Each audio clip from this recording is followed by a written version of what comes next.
مکمل ناول محبت حادثہ ہے، رائٹر بنت محمود۔ چپ کر جاؤ نمرا، اور کتنا روگی؟ پچھلے 2 گھنٹوں سے مسلسل روئے جا رہی ہو، مشائم نے فکر مندی سے کہا تھا۔ وہ میرے ساتھ ایسے کیوں کر رہا ہے؟ نمرا اب باقاعدہ ہچکیوں سے رو رہی تھی۔ نمرا چپ ہو جاؤ پلیز، کچھ تو خیال کرو، ہم اس وقت کالج کے گراؤنڈ میں بیٹھے ہیں، اپنے گھر کے لان میں نہیں۔ بات کرتے ہوئے اس نے ادھر ادھر گردن گھما کر دیکھا، کچھ لڑکیاں واقعی ان کی طرف دیکھ رہی تھی۔ میں نے تو پہلے ہی تم سے کہا تھا، وہ لڑکا صرف ٹائم پاس کر رہا ہے تمہارے ساتھ۔ یہ لڑکے ہوتے ہی ایسے ہیں، لڑکیوں سے دوستی کرتے ہیں، انہیں اونچے اونچے خواب دکھاتے ہیں اور پھر بیچ راستے چھوڑ کر کسی نئے شکار کو پکڑ لیتے ہیں۔ غلطی تم جیسی لڑکیوں کی بھی ہے، کیوں کسی کو اپنے جذبات سے کھیلنے دیتی ہو؟ بات کرتے ہوئے مشائم نے غصے سے نمرا کی طرف دیکھتے ہوئے کہا تھا۔ چلو اٹھو، گھر چلے، میں نے گھر جا کر کھانا بھی بنانا ہے، دیر ہو گئی تو بھابھی غصہ کریں گی۔ مشائم بیگ اٹھاتے ہوئے اٹھ کھڑی ہوئی تھی اور نیچے بیٹھی نمرا کو بھی زبردستی اٹھایا تھا۔ وہ دونوں مقامی کالج سے اسلامک ہسٹری میں ماسٹرز کر رہی تھی۔ اس کی اور نمرا کی دوستی اسکول کے زمانے سے تھی، ان کے گھر بھی ایک ہی محلے میں تھے، اس لیے وہ ایک ساتھ ہی کالج آتی جاتی تھی۔ مشائم بہت ریزرو نیچر کی تھی، اس کے برعکس نمرا بہت جلدی لوگوں میں گل مل جاتی تھی، وہ حقیقت سے زیادہ اپنی امیجنری دنیا میں خوش رہتی تھی۔ یہ آج سے 2 مہینے پہلے کی بات تھی جب اس نے اسود ہمدانی کو پہلی بار دیکھا تھا۔ کالج کے بالکل سامنے سڑک کے دوسری طرف اسود نے اپنی گاڑیوں کا شو روم کھولا تھا۔ اس کے شو روم کے سامنے ہر وقت گاڑیوں کا رش لگا رہتا تھا، آئے روز اس کے دوست وہاں پائے جاتے تھے، اور وہ کبھی دوستوں کو سی آف کرنے تو کبھی ریسیو کرنے کے لیے شو روم کے باہر کھڑا نظر آتا تھا۔ یہ اس کی شاندار پرسنالٹی کا ہی اثر تھا کہ کالج آتے جاتے نمرا کی آنکھیں اسے دیکھنے کی منتظر رہتی تھیں، اور نمرا کے دیکھنے پر اسود کے ہونٹوں پر مغرور سی مسکراہٹ آ جاتی تھی، کیونکہ وہ اپنی پرسنالٹی کے چارم سے واقف تھا۔ اس دن مشائم کالج نہیں آئی تھی، جب شو روم کے سامنے سے گزرتی ہوئی نمرا نے اسود کو مخاطب کیا تھا، اور تب سے ان کے درمیان بات چیت کا سلسلہ شروع ہو چکا تھا۔ اسود کوئی آوارہ دل پھینک لڑکا نہیں تھا، وہ کبھی بھی خود سے کسی لڑکی کو دوستی کی آفر نہیں کرتا تھا، یہ لڑکیاں ہی تھیں جو اس سے دوستی کی خواہاں رہتی تھیں۔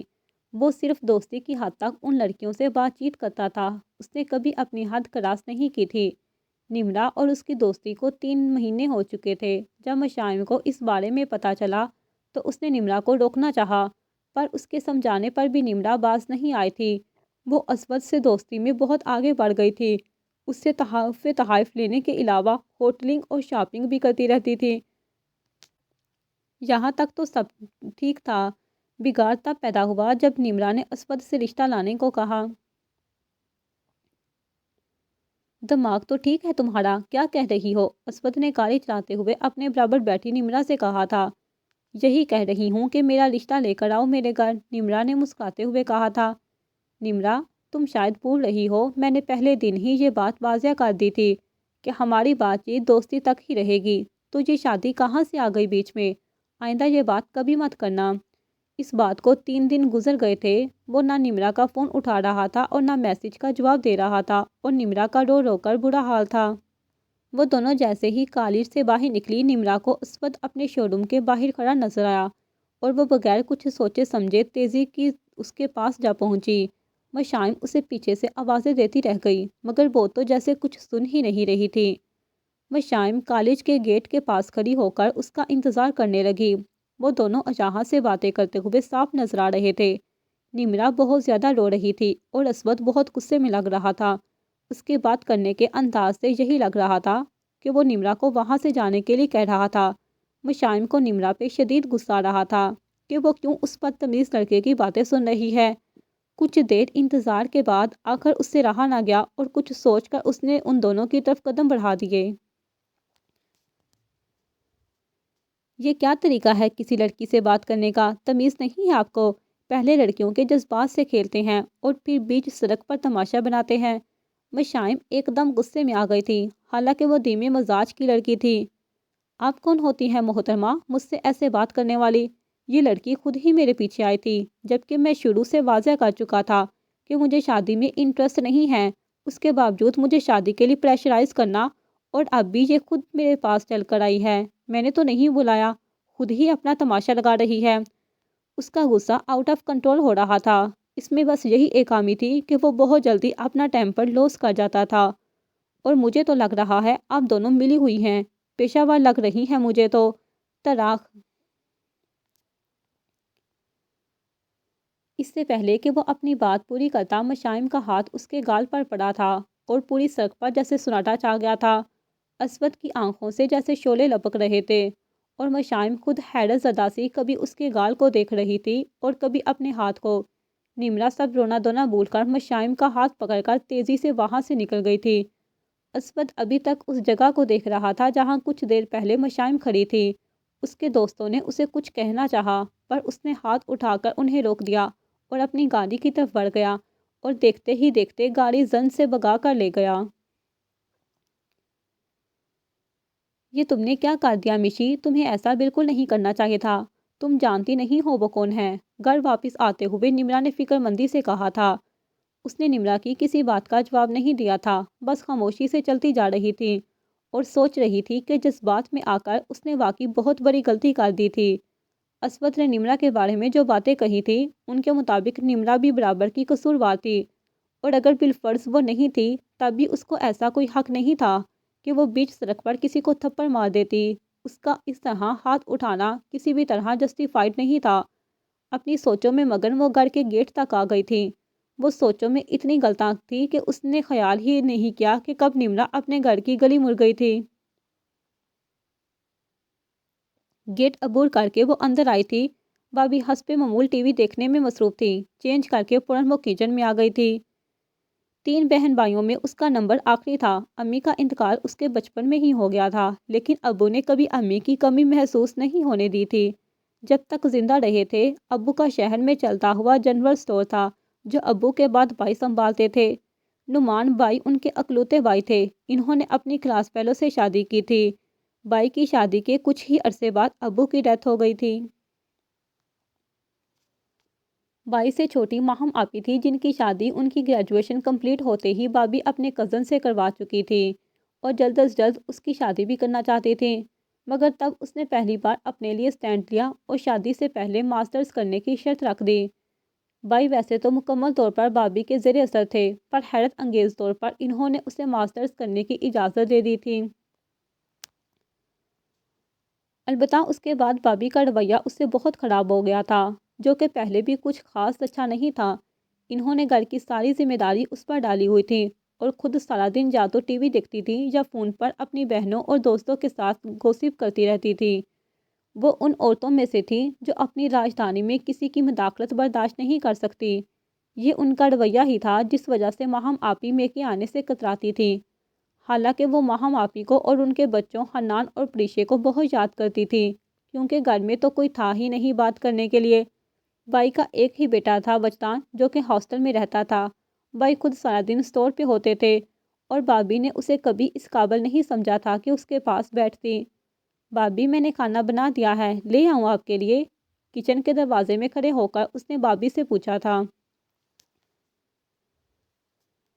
ہاں تو بنا لیا ہے تو کوئی احسان کیا ہے، اور میں نے جب کھانا ہوگا تو میں خود لے لوں گی، محتاج نہیں ہوں میں کسی کی بیوی۔ تم جاؤ اب جا کر آرام کرو، اور تمہیں آتا ہی کیا ہے، صبح کالج کے نام پر پتہ نہیں کہاں کہاں کی خاک چان کر دو، دوپہر ڈلے کو گڑ آتی ہے، اور ایک آدھ کام اگر کر لے تو اسے جتانا نہیں بھولتی۔ پتہ نہیں کب اترے گا یہ بوجھ ہمارے کندھوں سے۔ کتنی بار کہا ہے تمہارے بھائی کو کہ کوئی مناسب گھر دے کر چلتا کرو اسے، اس سے پہلے کہ پڑھائی کے نام پر گل کھلا دے کوئی، پر نہ جی، وہ تو پتہ نہیں کیا سوچے بیٹھا ہے۔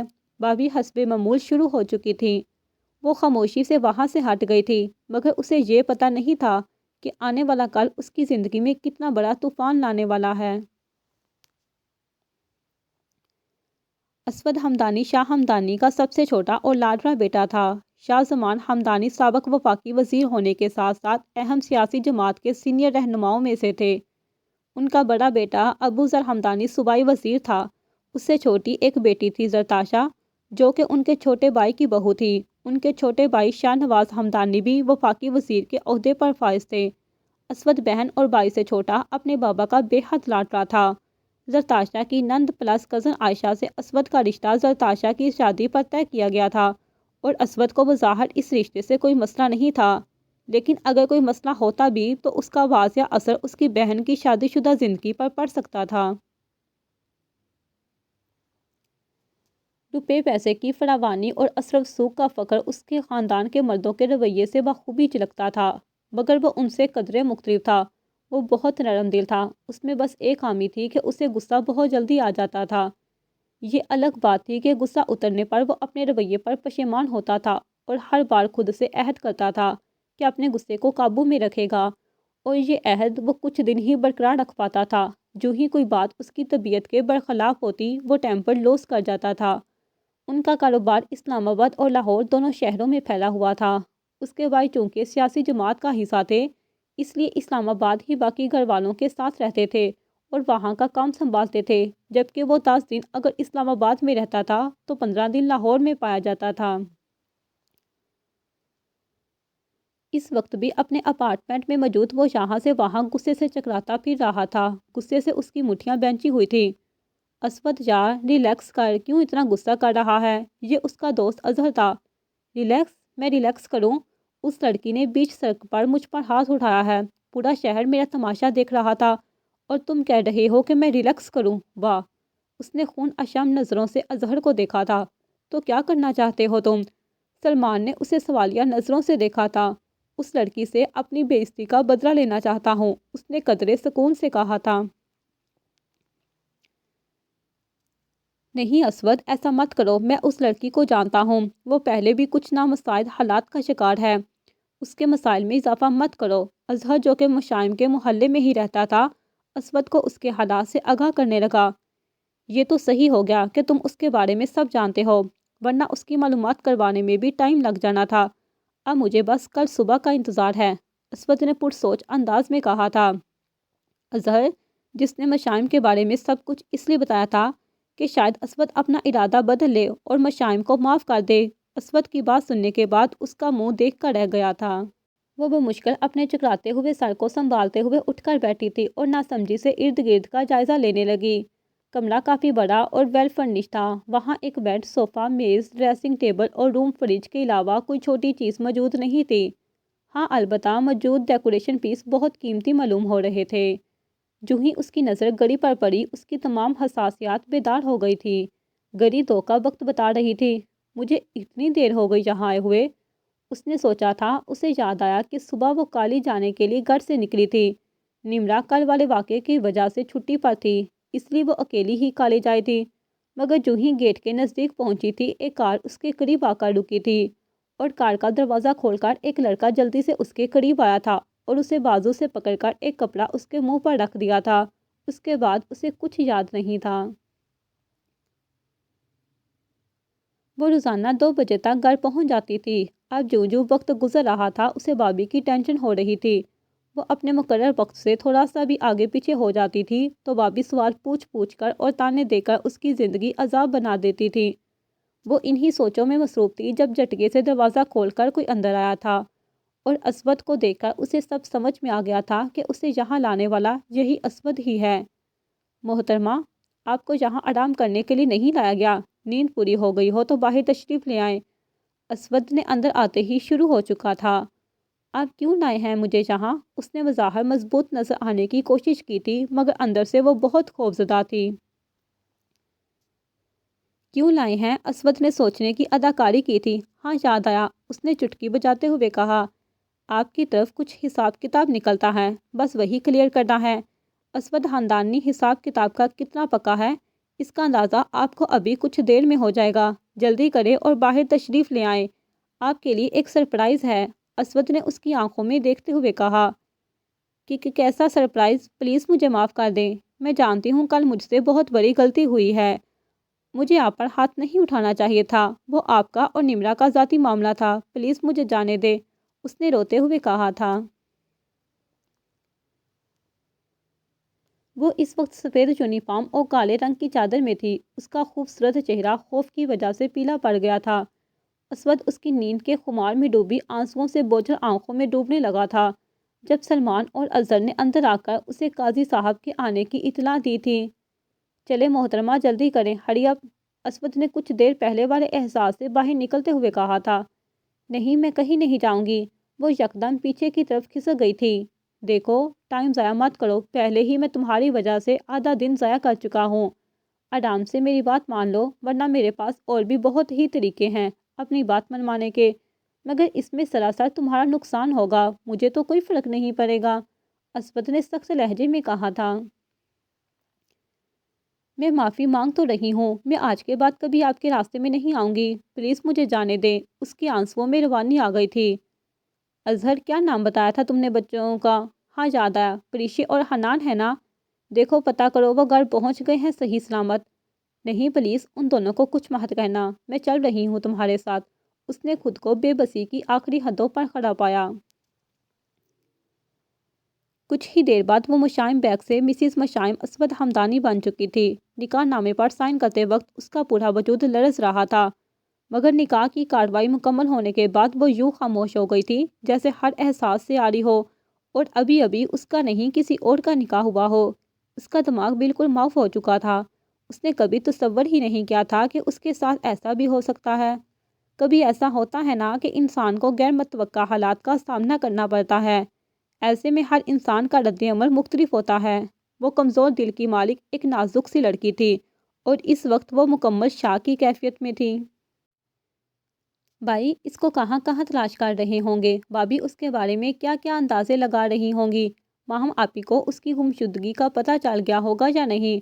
اس کے دماغ میں اس وقت کوئی بھی خیال نہیں آ رہا تھا۔ اس کو 4 گھنٹے ہو گئے تھے لاؤنج میں اس صوفے پر بیٹھے ہوئے، جب اسود دروازہ کھول کر اندر آیا تھا۔ وہ اپارٹمنٹ کو باہر سے لاک کر کے گیا تھا۔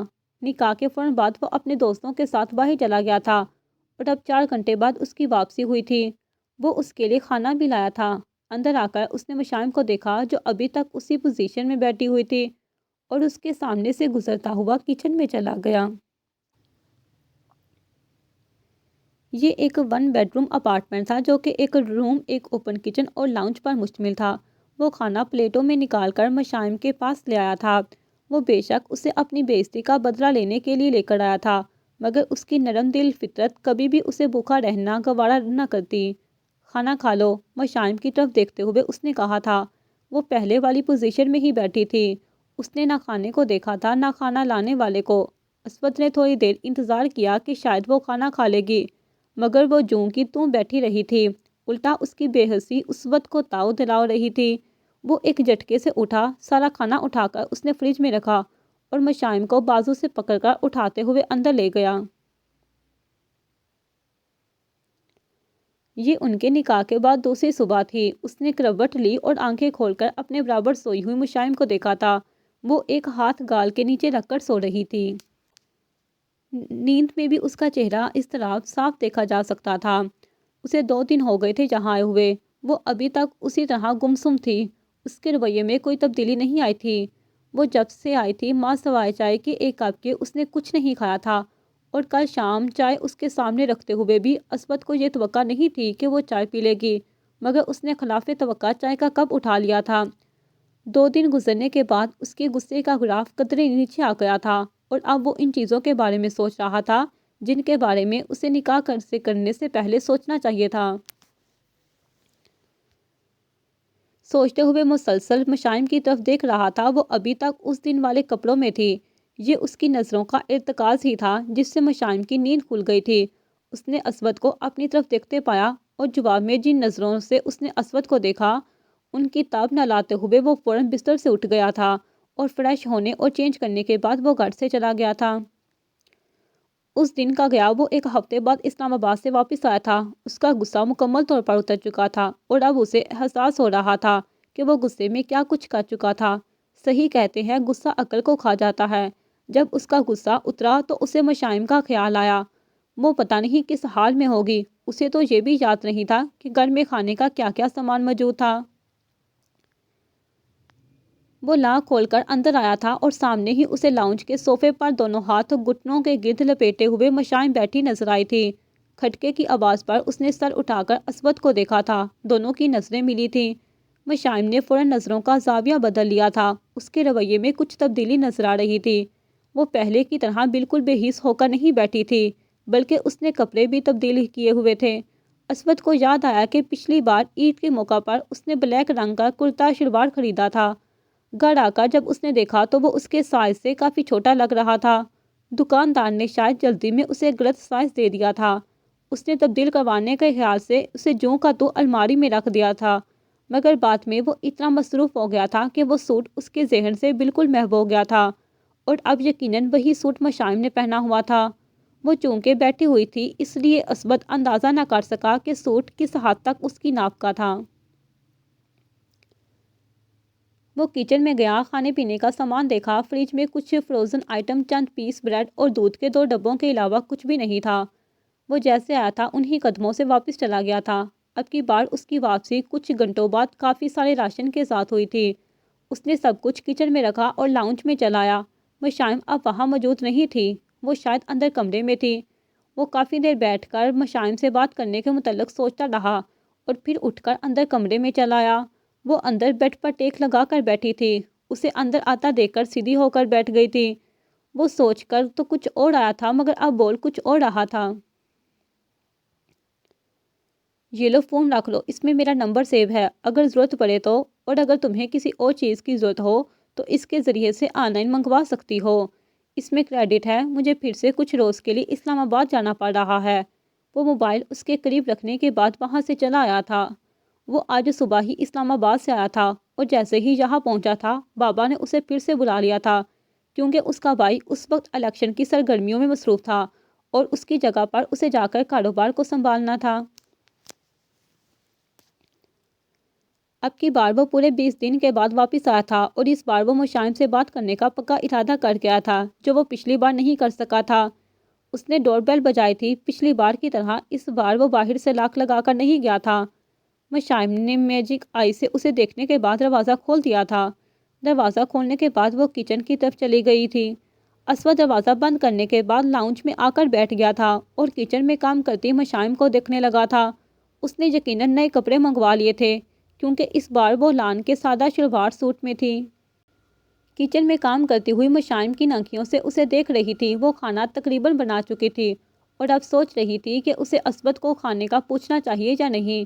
نکاح والے دن کے بعد اس نے کبھی بھی مشائم سے کوئی برا رویہ نہیں رکھا تھا۔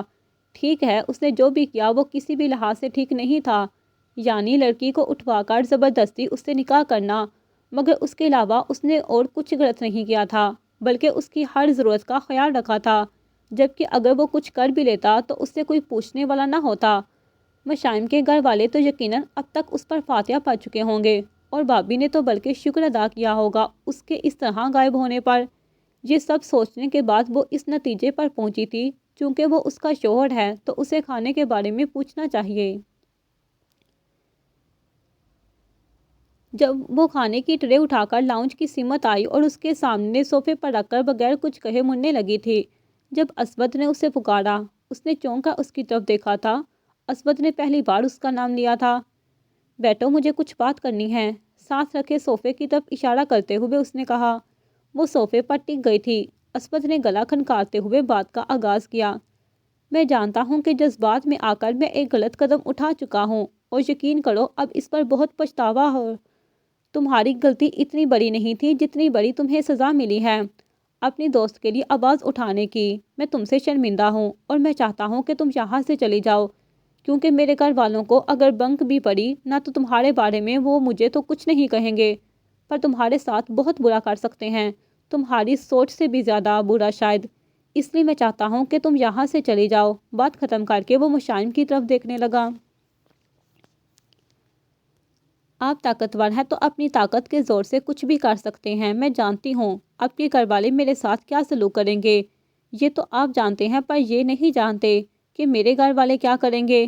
میری بھابھی اگر اور کچھ نہیں کرے گی تو میرے بھائی کے ہاتھوں غیرت کے نام پر تو میرا قتل ضرور ہی کروا دے گی۔ میری بہن مجھ پر فاتحہ پڑھ چکی ہوگی اب تک، اور اگر میں 28 دن کے بعد گھر واپس جاؤں گی تو میری بہن کے سسرال والے میرے بارے میں 100 سوال کر کے اس کا جینا حرام نہیں کر دیں گے۔ اب تک جو میری قسمت میں لکھا تھا وہ میں نے قبول کیا ہے، تو آگے بھی جو ہوگا وہ قبول کروں گی، مگر اس 4 دیواری سے باہر نہیں جاؤں گی، پھر چاہے آپ کے گھر والے میری جان ہی لے لیں۔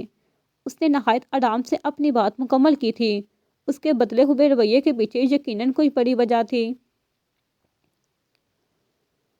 اور اسود ہکا بکا ہو کر اسے دیکھ رہا تھا، جو اب اندر کمرے میں چلی گئی تھی۔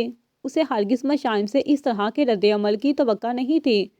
وہ کافی دن سے یہی رہ رہا تھا۔ وہ دونوں انتہائی ضرورت کے وقت ہی ایک دوسرے کو مخاطب کرتے تھے۔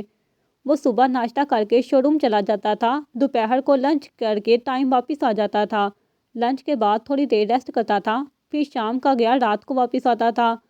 اس نے دوستوں سے بھی ملنا جلنا بہت کم کر دیا تھا۔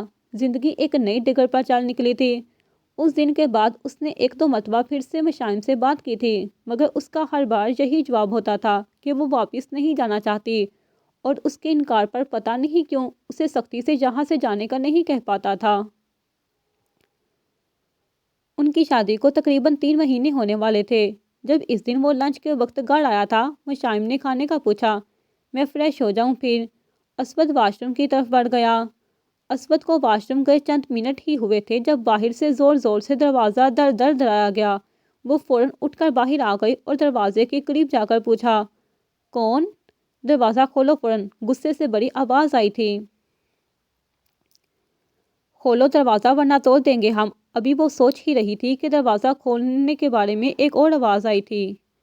کیونکہ اسود گھر پر ہی تھا اس لیے اس نے دروازہ کھول دیا، کیونکہ اگر وہ چند منٹ دروازہ نہ کھولتی تو وہ یقیناً اپنے کہے کے مطابق دروازہ توڑ دیتے۔ اس نے دروازہ کھولا ہی تھا کہ 4 آدمی اسے دھکا دیتے ہوئے اندر آئے تھے، اور آتے ہی زور زور سے اسود کو بلانے لگے تھے۔ آپ لوگ کون ہیں اور کیوں شور مچا رہے ہیں؟ مشائم نے ان کی طرف دیکھتے ہوئے پوچھا تھا۔ تم سوال کرو گی ہم سے؟ ہاں، تم ہو کون؟ اوقات کیا ہے تمہاری؟ دیکھیں ابو ذرا، میں نے کہا تھا نا تمہارا بھائی کوئی چند چڑھا رہا ہے شہر میں۔ تم لوگ تو اس کی شرافت کی بڑی قسمیں کھاتے تھے۔ یہ ہے اس کی شرافت، سکندر نے مشائم کو ہاتھ سے دھکا دیتے ہوئے کہا تھا۔ شور سن کر عجلت میں باہر آتے ہوئے اسود نے تیزی سے آگے ہو کر لڑکھڑاتی ہوئی مشائم کو کندھوں سے تھام لیا تھا۔ مشائم نے اسود کی طرف دیکھا تھا اور سنبھلنے کے بعد اس کی اوٹ میں ہو گئی تھی۔ سکندر بھائی اور لالا، آپ لوگ کیوں آئے ہیں یہاں؟ اسے اندازہ ہو گیا تھا کہ گھر والے اس کے حوالے سے شک میں مبتلا ہو گئے ہیں، اوپر سے وہ 2 مہینوں سے گھر بھی نہیں گیا تھا۔ اسی وجہ سے سکندر، جو نہ صرف اس کا کزن بلکہ بہنوئی اور ہونے والا سالہ بھی تھا، ابو ذر اور اپنے 2 کزنز کو لے کر اطلاع ملنے پر کہ اسود یہاں کسی لڑکی کے ساتھ رہ رہا ہے آیا تھا۔ تمہاری بے غیرتی ملاحظہ کرنے آئے ہیں۔ ہٹ درمی دیکھو اس کی، آنکھوں میں کوئی شرم ہی نہیں ہے، رنگے ہاتھوں پکڑا گیا ہے، پھر بھی اکڑ کر کھڑا ہے۔ سکندر غصے سے آگ بگولا ہو رہا تھا۔ یہ سب کیا ہے اسود؟ ابو ذر لالا نے سوالیہ انداز سے اس کی طرف دیکھا تھا۔ کمال کرتے ہو ابو ذر، سب کچھ تو اپنی آنکھوں سے دیکھ رہے ہو، پھر بھی اس سے پوچھ رہے ہو، سکندر نے طنزیہ کہا تھا۔ بابا، جو بھی معاملہ ہے ختم کرو اور فارغ کرو اس لڑکی کو۔ اگلے مہینے تمہاری شادی ہے، ہونے والے بہنوئی ہو جوانی کی نادانی سمجھ کر معاف کرتے ہیں تمہیں۔ گھر چلنے کی تیاری کرو اور اس لڑکی کو وہاں چھوڑاؤ جہاں سے اسے لائے ہو۔ یوں کرو، تم رہنے دو، میں خود چھوڑاتا ہوں اسے۔ ویسے تمہارا بھی قصور نہیں ہے، لڑکی خوبصورت ہی اتنی ہے، سکندر نے مشائم کو معنی خیزی سے دیکھتے ہوئے کہا تھا۔ سکندر لالا، اسود کی داد سے مشائم لمحے بار کو لرز ہی تو گئی تھی۔ مشائم تم اندر جاؤ، خون اشام نظروں سے سکندر کو دیکھتے ہوئے اس نے کہا تھا، اور مشائم فوراً کمرے میں چلی گئی تھی۔ آپ کی ہمت کیسے ہوئی یہ سب کہنے کی؟ ابھی اور اسی وقت یہاں سے چلے جائیں، اس سے پہلے کہ میں ہر لحاظ بھول جاؤں۔ اسود کا غصہ ساتویں آسمان کو چھو رہا تھا۔ تم اس لڑکی کے لیے میرے منہ کو آ رہے ہو؟ تم شاید یہ بھول رہے ہو کہ تمہاری لاڈلی بہن میرے گھر میں رہتی ہے، تم ابھی مجھے جانتے نہیں ہو۔ ان دونوں کے درمیان بہت بحث ہوئی تھی۔ لالا کبھی اسود کو سمجھاتے تھے تو کبھی سکندر کو ٹھنڈا کرنے کی کوشش کرتے تھے۔ آخر آدھے گھنٹے تک ایک دوسرے کو للکارنے اور دھمکیاں دینے کے بعد سکندر غصے میں چیزوں کو ادھر سے ادھر ٹھوکر مارتا چلا گیا تھا۔ اس کے پیچھے لالا اور ان کے ساتھ آئے وہ دونوں لوگ بھی جا چکے تھے۔ ان کے جاتے ہی اسود فوراً کمرے میں آیا تھا۔ مشائم صوفے پر دونوں پاؤں اوپر کیے اپنا سر گھٹنوں پر رکھے بیٹھی یقیناً رو رہی تھی۔ وہ تیزی سے اس کی طرف آیا تھا۔ مشائم نے آنسوؤں سے بھیگا چہرہ اوپر اٹھایا تھا اور اسے روتے دیکھ کر اسود کے دل کو کچھ ہوا تھا۔ وہ کون سا جذبہ تھا جس کے تحت وہ مشائم کی ذلت برداشت نہیں کر پایا تھا، اور سکندر لالا کو کیا کچھ نہ سنا ڈالا تھا، اور تو اور اس کی آنکھوں میں آنسو نہیں دیکھ پا رہا تھا۔ پلیز مشائم چپ ہو جاؤ، میں نے تمہیں پہلے ہی بتا دیا تھا، اسی وجہ سے مجھے اندازہ تھا کہ جو لوگ کبھی نہ کبھی تم تک پہنچ ہی جائیں گے وہ تو شکر ہے میں گھر پر ہی تھا۔ مجھے اپنی غلطی اور جلد بازی کا احساس بہت پہلے ہی ہو گیا تھا، اس سے بھی پہلے جب میں نے پہلی بار تمہیں یہاں سے جانے کو کہا تھا۔ میں بظاہر تو یہی چاہتا تھا کہ تم یہاں سے چلی جاؤ، مگر جب تم انکار کرتی تھی تب مجھے ایک انوکھی سی خوشی ہوتی تھی۔ میرا دل تمہیں یہیں کہیں آس پاس ہی دیکھنا چاہتا تھا۔ یہ اچانک اور بدلے کے لیے بننے والا رشتہ آہستہ آہستہ میرے دل کی رضا بنتا جا رہا ہے۔ تم بہت اچھی ہو، سب سے الگ، سب سے جدا۔ تمہارا میرے ساتھ ہونا میری خوش قسمتی ہے۔ تمہاری میری زندگی میں آنے کے بعد مجھے یہ ریلائز ہوا کہ میں تمہارے جیسا جیون ساتھی ہی تو چاہتا تھا۔ پر یہ سب باتیں میں تمہارے سامنے تب تک نہیں کرنا چاہتا تھا جب تک میں اپنی فیملی میں تمہیں جائز حق نہ دلواتا، اور ایسا کرنا اب ناممکن نظر آ رہا ہے۔ تم نے سکندر کی باتیں تو سن لی ہوں گی نا؟ اس کی بہن میری منگ ہے اور میری بہن اس کی بیوی۔ میں صرف اسی سکندر کی وجہ سے ہی خاموش تھا، ورنہ تمہیں کب تک اپنے گھر لے جا چکا ہوتا۔ وہ تھوڑی دیر کو رکا تھا۔ وہ مجھے تمہیں چھوڑنے کا کہہ رہے ہیں۔ ابھی تو انہیں یہ بھی نہیں پتا کہ میں نے تم سے شادی کی ہے۔ میں بابا سے بات کروں گا، وہ ضرور میری بات سمجھیں گے۔ تم فکر نہ کرو، میں تمہیں کبھی نہیں چھوڑوں گا، اس نے مضبوط لہجے میں کہا تھا۔ جلدی کرو مشی، ہمیں فوراً یہاں سے نکلنا ہے ملتان کے لیے۔ فی الحال ہم وہیں رہیں گے جب تک ہمارا شارجہ کا ویزا نہیں لگ جاتا۔ وہ اس کے ساتھ سامان پیک کرواتے ہوئے اسے آگے کا لائحہ عمل بتا رہا تھا۔ سکندر کے اس کے گھر کے آنے کے بعد اگلے ہی دن وہ اسلام آباد گیا تھا اور بابا کو اپنے اور مشائم کے بارے میں سب کچھ بتا دیا تھا، اور یہ بھی بتا دیا تھا کہ وہ کبھی بھی مشائم کو نہیں چھوڑے گا۔ بابا حسب توقع تھوڑی سی پس و پشیے کے بعد مان گئے تھے، مگر جیسے ہی سکندر کو اس کے نکاح کا پتہ چلا تھا، اس نے آسمان سر پر اٹھا لیا تھا۔ عصمت کے گھر جا کر اس نے بہت برا بھلا کہا تھا، زرتاشا کو طلاق دینے کی دھمکی بھی دے دی تھی، مگر عصمت ٹس سے مس نہیں ہوا تھا، کیونکہ وہ جانتا تھا کہ سکندر کبھی بھی زرتاشا کو نہیں چھوڑے گا۔ ایسا کرنے کی صورت میں اسے باری بڑھ کم حق مہر دینا پڑتا، جو کسی بھی صورت دینا گوارا نہ کرتا، مگر عصمت کی دیدہ دلیری اسے تاؤ دلا رہی تھی۔ وہ اس کی بہن کے ذریعے اسے تکلیف پہنچانے میں ناکام رہا تو اس نے اسے تکلیف پہنچانے کے لیے دوسرے طریقے نکال لیے۔ کبھی وہ لوگوں کو اکٹھا کر کے اس کے گھر کے سامنے تماشا لگواتا تھا۔ اس نے عصمت اور مشائم کے بارے میں غلط باتیں شہر میں پھیلائی ہوئی تھی۔ کبھی وہ عصمت کی غیر موجودگی میں گھر آ کر مشائم کو تنگ کرتا تھا۔ وہ عصمت سے نفرت میں اس قدر آگے نکل گیا تھا کہ اس پر قاتلانہ حملہ بھی کروا چکا تھا۔ یہ تو اس کی خوش قسمتی اور مشائم کی دعائیں تھی کہ وہ بچ گیا تھا۔ تبھی اس کے بابا نے اسے یہاں سے جانے کا کہہ دیا تھا کہ فی الحال یہی بہتر تھا، کیونکہ سکندر اس وقت غصے سے پاگل ہو رہا تھا اور کسی کے قابو میں نہیں آ رہا تھا۔ بابا نے ہی اسے فوری طور پر لاہور چھوڑنے کا کہا تھا۔ ملتان میں اس کے دوست کا اپارٹمنٹ تھا۔ ابھی چونکہ ان دونوں کے ویزا لگنے میں کچھ وقت تھا، اس لیے تب تک وہ لوگ ملتان شفٹ ہو رہے تھے، اور ویزا آنے کے بعد وہ دونوں شارجہ جانے والے تھے۔ ان کا ارادہ کچھ عرصہ ہی وہاں رہنے کا تھا، جب تک کہ سکندر کا غصہ ٹھنڈا ہو جاتا اور حالات بہتر نہ ہو جاتے۔ اور آج وہ شارجہ جانے کے لیے جہاز میں موجود تھے۔ ان کا جہاز اڑان بھر چکا تھا۔ وہ دونوں ایک دوسرے کا ہاتھ پکڑے اپنی اپنی سوچوں میں گم تھے۔ انہوں نے کبھی سوچا بھی نہیں تھا کہ زندگی کبھی یہ موڑ بھی لے گی، اور انسان کی زندگی میں ایسا ہی تو ہوتا ہے۔ انسان کا ارادہ کچھ ہوتا ہے اور اللہ کی پلاننگ کچھ اور ہوتی ہے۔ ان دونوں کی زندگیوں کو ایک حادثے نے کتنا بدل دیا تھا۔ خوش آئند بات یہ تھی کہ یہ بدلاؤ مثبت تھا۔ ختم شد۔